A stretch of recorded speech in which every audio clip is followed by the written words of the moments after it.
जिला कारागार में बंद बंदी की संदिग्ध परिस्थिति में मौत के मामले में सपा के प्रतिनिधि मंडल ने परिजनों से की मुलाकात। नमस्कार दर्शकों, आप देख रहे हैं CNI टुडे न्यूज़ पर आज की खास ब्यूरो अपडेट रायबरेली से। रायबरेली खीरों थाना क्षेत्र के मोहनपुर गांव के मृतक के परिजनों ने पुलिस पर आरोप लगाते हुए DM को शिकायती पत्र देकर कार्रवाई की मांग की। वहीं परिजनों ने घटना के दूसरे दिन पोस्टमार्टम के बाद शव को अंतिम संस्कार करने से मना कर विरोध प्रदर्शन किया था।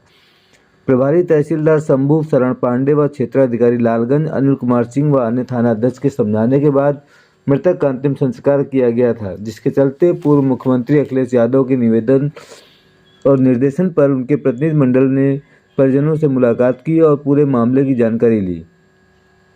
मामला खीरों थाना क्षेत्र के मोहनपुर मजरे लोदीपुर गांव का है, जहां पर अवैध शराब के मामले में खीरों पुलिस द्वारा मृतक रामदेव और गुड्डू को जेल में भेज दिया गया था, जहां पर उसकी संदिग्ध परिस्थितियों में मौत हो गई।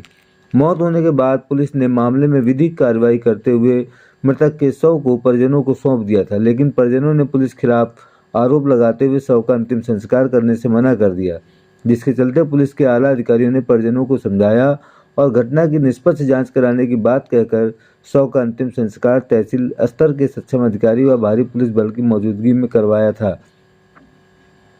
जिसके बाद मामले को लेकर समाजवादी पार्टी के पूर्व मुख्यमंत्री अखिलेश यादव के निर्देश पर समाजवादी पार्टी के प्रदेश अध्यक्ष श्यामलाल पाल के नेतृत्व में उनकी प्रतिनिधि मंडल ने परिजनों से मुलाकात करते हुए मामले की जानकारी ली और परिजनों से संवेदना व्यक्त की। परिजनों से उन्होंने क्या कुछ कहा, आइए देखते हैं आज की खास रिपोर्ट में। मिलते हैं फिर एक बड़ी अपडेट के साथ आपके अपने channel CNI today news channel का प्रतिनिधि मंडल पहुंचा था। क्या था पूरा मामला ये?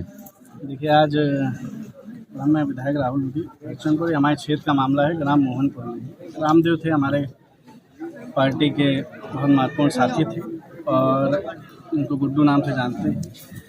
कुछ ही दिन पहले 5 तारीख की घटना है, जहां बिना ड्रेस के यहाँ पुलिस वाले आए और कुछ ऐसे पुलिस वाले आए दिन हमारे थाने खीरों में ऐसे बने हुए हैं जो कई दिन से यहाँ पड़े हैं, जहाँ जिनकी कई बार हमने शिकायत की है।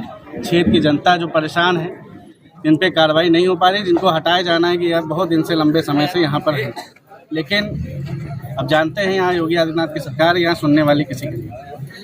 और जो आज गुड्डू के साथ हुआ है वो कहीं और किसी और समाज के साथ ना हो, इसलिए हम सरकार से मांग करते हैं कि इस परिवार के साथ जो ज़्यादा से ज़्यादा मदद हो सके, इस परिवार को 1 करोड़ की मदद हो सके। हमने अभी अपनी तरफ से जो 10,000 की मदद की है और जिस दिन सत्र दिल्ली में ख़त्म होगा, आदरणीय राष्ट्रीय अध्यक्ष जी जैसे आएंगे वैसे ही हम इस पीड़ित परिवार को लेकर के आदरणीय राष्ट्रीय अध्यक्ष मिलवा करके पार्टी द्वारा भी जो मदद हो सकती कराने का काम। पीड़ित का आरोप है कि पुलिस सादी वर्दी में आई है, तो कैसे इस नज़र को देखते हैं? पीड़ित पुलिस वालों का काम ही रह गया है कि किसी तरह फर्जी आदमी को फंसा कर लोगों को प्रताड़ित करो। खासकर PDA के वर्ग के जो लोग हैं, ज़्यादातर पासी समाज के, मौर्य समाज के, कुर्मी समाज के, लोधी समाज के, यादव समाज सबसे ज़्यादा, और किसी के इशारे पे जिले के किसी बड़े नेता के इशारे पे यहाँ काम चल रहा है कि यहाँ ज़्यादातर PDA के लोगों को परेशान किया जाए, कि उनको डरा धमका दिया जाए, उनको फर्जी जेल भेज दिया जाए कि दोबारा वो कभी किसी और के सामने आंखें न मिला पाए, ना किसी के सामने बोले।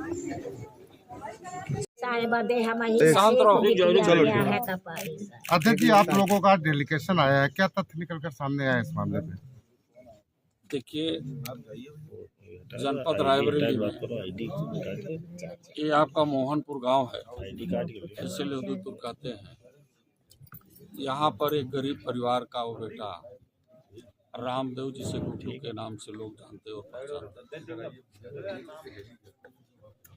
गांव में ही एक छोटी सी परचून की दुकान लगा करके वो अपने परिवार का परवरिश कर रहा था, बच्चों की पढ़ाई लिखाई देख रहा था। अचानक 5 तारीख को पुलिस जो ड्रेस में नहीं थी वो आई और रामदेव गुड्डू को मारा पीटा और उसे घसीटते हुए थाने पर ले गई। थाने पर ले जाकर के इतना मारा और पीटा, बुरी तरह से मारा, वो बेहोश हो गया, गिर पड़ा और उसे 6 तारीख को जेल में भेज दिया गया। और जेल में लगातार रहते हुए किसी भी प्रकार से उसका इलाज भी नहीं हुआ और 11 तारीख को उसने दम तोड़ दिया। आज वो पूरा परिवार असहाय है, दुखी है।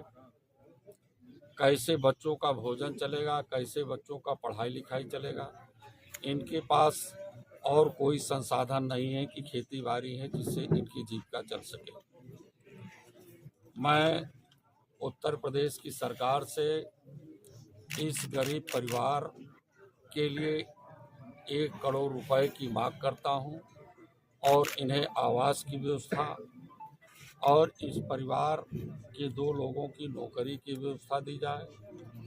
और साथ ही साथ ये जो इस प्रकार की घटना हुई है, परिवार के लोग तड़पते रह गए, पूछते रह गए, लेकिन इन लोगों ने कुछ नहीं बताया, पुलिस के लोगों ने, कि क्यों उसको थाने पर मारते पीटते हुए ले गए।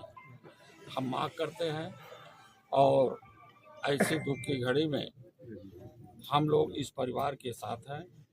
सरकार ये बाबा साहब अम्बेडकर के लोगों के साथ धोखा दे रही है और इनके जो विकास के रास्ते संविधान दिया गया, जो संविधान इस देश के गरीब पीड़ित वंचित लोगों का प्राण है, एक कवच है जिससे इनकी सुरक्षा हो सकती है, ऐसे संविधान के खिलाफ इन लोगों की आवाज़ है कि पीडीए के लोग वो तरक्की न कर सके, विकास न कर सके।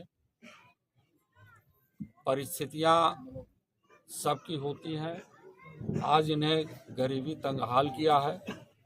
किसी तरह से अपने बच्चों को पढ़ा लिखा करके बाबा साहब के मंसूबों पर आगे चल रहे थे, लेकिन वर्तमान सरकार इस समय पूरी तरह से पीड़ित लोगों के साथ और अन्याय कर रही है। हम सरकार से, अन्याय करने वाले सरकार से मांग करता हूं कि जिन लोगों ने इतना जुर्म किया, इतना अत्याचार किया, इतना मारा पीटा, रामदेव मारने से खत्म हुआ है, ऐसे पुलिसकर्मियों पर कठोर कार्रवाई की जाए और उन्हें नौकरी से बाहर किया जाए, सस्पेंड किया जाए। ये हमारे समाजवादी पार्टी का एक प्रतिनिधिमंडल अपील करता है। इस प्रतिनिधिमंडल में इसी क्षेत्र से विधायक श्री राहुल लोधी जी हैं और बगल की विधानसभा से बछरावा से हमारे विधायक श्री श्याम सुंदर वासी जी हैं। समाजवादी पार्टी के प्रदेश के उपाध्यक्ष श्री CL वर्मा जी हैं और इस जिले के जिला अध्यक्ष सम्मानीय वीरेंद्र यादव जी हैं और पूरा जिला आज इसी दुख में है और सभी हमारे जिले के लोग इस गरीब परिवार के दुख और दर्द में शामिल हैं और जब भी कभी ज़रूरत पड़ेगी समाजवादी लोग इनके विकास के लिए, इनके दुख में खड़े रहेंगे। अध्यक्ष जी, एक महिला न्याय के लिए SP ऑफिस पहुंची थी और पुलिस ने अखिलेश यादव जी ने उसमें ट्वीट किया था और पुलिस ने गंभीर धाराओं में उसका चालान कर दिया, उसको जेल भेज दिया। क्या कहना चाहेंगे? मुख्यमंत्री के सामने, जिलाधिकारी के सामने रोज कोई न कोई किसी समस्या को लेकर के जा रहा है और वे लोग, महिला और अन्य लोग जो है वो आत्महत्या कर रहे हैं। पिछले दिनों में मुख्यमंत्री के आवास के सामने एक महिला अपनी समस्या को ले गई थी। कोई सामंतवादी उसकी ज़मीन को छीन रहा था, रो रही थी लेकिन उससे मिला नहीं गया। मुख्यमंत्री के आवास के सामने ही उसने आत्महत्या किया। इस प्रकार की घटनाएं इस सरकार में हो रही है, संविधान के साथ धोखा है। हम लोग न्याय की अपील करते हैं कि लोगों को न्याय मिले, लोगों को सुरक्षा मिले और जब न्याय और सुरक्षा नहीं मिल पाएगा तो बाबा साहब का जो संविधान है डॉक्टर अम्बेडकर जी का, उसके साथ बहुत बड़ा धोखा होगा, बहुत बड़ा छलावा है।